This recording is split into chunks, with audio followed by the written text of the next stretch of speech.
Master आज साहब गुजारिश है कि वो आए और अपने साथ का इजहार करें।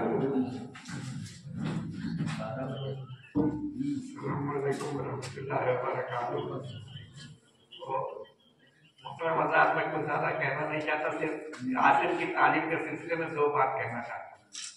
पहली बात तो यह है कि जब हम बच्चे को पढ़ाते हैं तो ये उम्मीद करते हैं कि हमारा बेटा इंजीनियर बनेगा, डॉक्टर बनेगा। कभी इस पर यह ख्याल नहीं करते कि वो बच्चा चाहता क्या है। अगर उसके ऊपर छोड़ दिया जाए तो इंशाल्लाह उसकी कामयाबी होगी। दूसरा एक वाकया मुझको याद आता है, जब इन्होंने नेट का इम्तिहान पास किया और टॉप 10 में इनका नाम आया, मेरे बहुत से दोस्तों ने यह कहा कि भाई अगर इसको कहिए तो ये IAS बड़े आसानी से निकाले। मैंने जब छुट्टी में उठा आज मैंने कहा बेटा ऐसा ऐसी बात है, तो उन्होंने कहा कि देखिए मेरा मिजाज ये नहीं है। तो मेरे कहने का मतलब यह है कि देखिए किसी भी फील्ड में वो सक्सेस इज टॉप, आलम में सरो, फौज में मिसले नशा रहे, दुनिया में हम जहां भी रहे।